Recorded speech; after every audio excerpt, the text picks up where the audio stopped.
Russian state-backed hackers having greater success at breaching foreign government targets. Microsoft says government organizations accounted for more than half of the targets for Moscow-linked hacking groups for the year through June 2021, compared to just 3% the previous year, according to Microsoft. At the same time, the success rate of Russian intrusions into government and non-government targets has gone from 21% to 32% year-over-year, the technology giant said in a report focusing on state-backed and cybercriminal activity. But despite the US and its allies condemning Russian and Chinese behavior in cyberspace, those countries are still comfortable leaning into nation-state attacks, said Kristen Goodwin, Associate General Counsel and head of Microsoft's Digital Security Unit. And we're seeing that increase. The Biden administration in April blamed Russia's Foreign Intelligence Service, the SVR, for that spying campaign. Moscow has denied involvement in the hacking.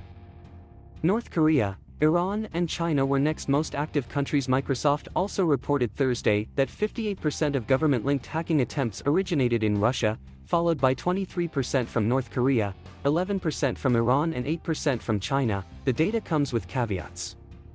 A flurry of unsuccessful attempts to guess target organizations' passwords, for example, count as separate hacking attempts. And Microsoft did not report on US intelligence agencies, which also conduct cyber espionage campaigns.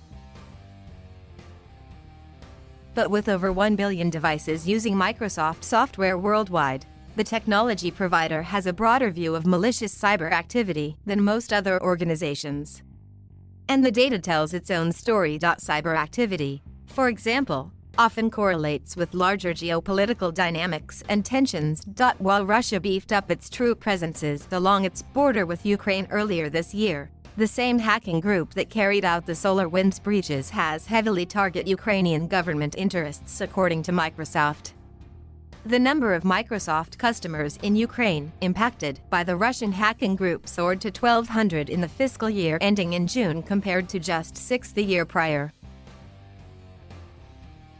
Much of public attention on alleged Russian cyber operations in the last year has been on the group that bugged SolarWinds software. But there's an array of hacking teams at Moscow's disposal that carry out different missions against valuable targets in the US and allied countries, analysts say. Some of those groups specialize in infiltrating critical infrastructure firms, both to collect information and, perhaps in some cases, to have a foothold into networks in the event of a conflict, according to some US officials and private sector experts.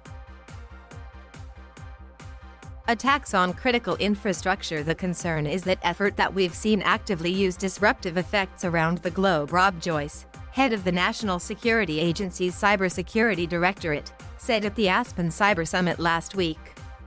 And we've seen evidence of prepositioning against US critical infrastructure.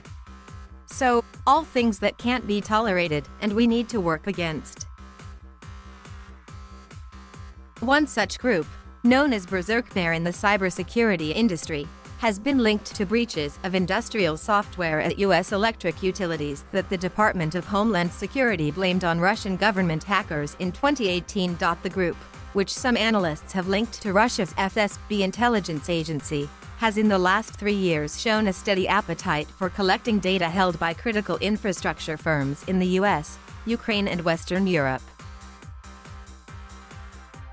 That includes breaches, in 2019 and 2020 respectively, of the websites of one Ukraine's largest energy firms and San Francisco's International Airport, according to Joe Slowick, a former cybersecurity specialist in the U.S. Navy who now works at security firm governm. Over a decade of operations breaching critical infrastructure firms, governm has almost certainly facilitated significant intelligence gathering, capability development, and potentially affects prepositioning in highly sensitive networks, Slowick said in a paper that will be presented at the Virus Bulletin conference this week.